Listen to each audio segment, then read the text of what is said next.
Hello， 大家好，我是你们的小霞。今天呢，我将继续教大家做月饼。今天我们一起做一款低油低糖的紫薯冰皮月饼，非常的适合担心油分和糖分过高的老人们和小孩子食用。快拿着配料清单去超市选购材料吧。现在我们先将250克的冰皮预拌粉倒入碗中。加入250克开水后，用刮刀搅拌到没有干粉颗粒的面团，放入冰箱冷冻1个小时。将600克的紫薯削皮，削完皮后切成薄片，再用蒸锅把它给蒸熟。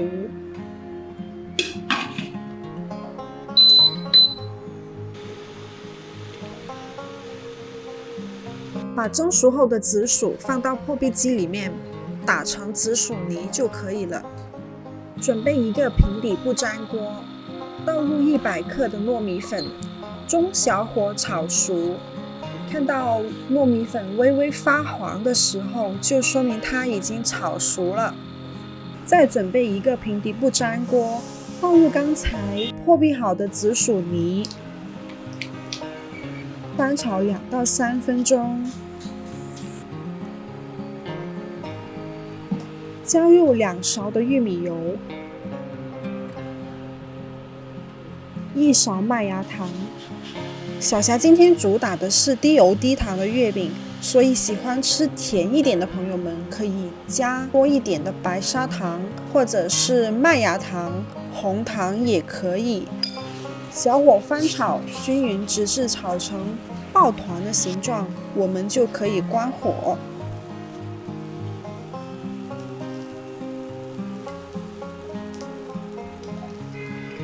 因为小霞今天要做的是渐变色的冰皮月饼，所以呢，我先将面团分成了3份，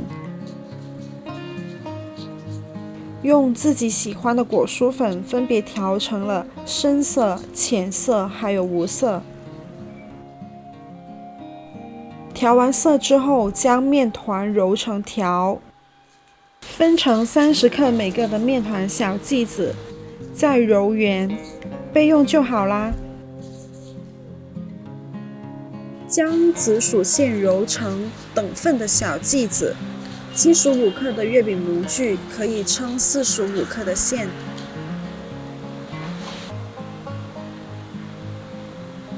将面团剂子压成4周薄，中间稍微厚一点的饼皮，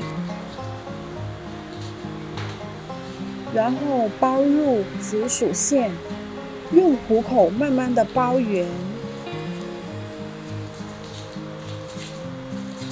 涂上少量的熟糯米粉防粘，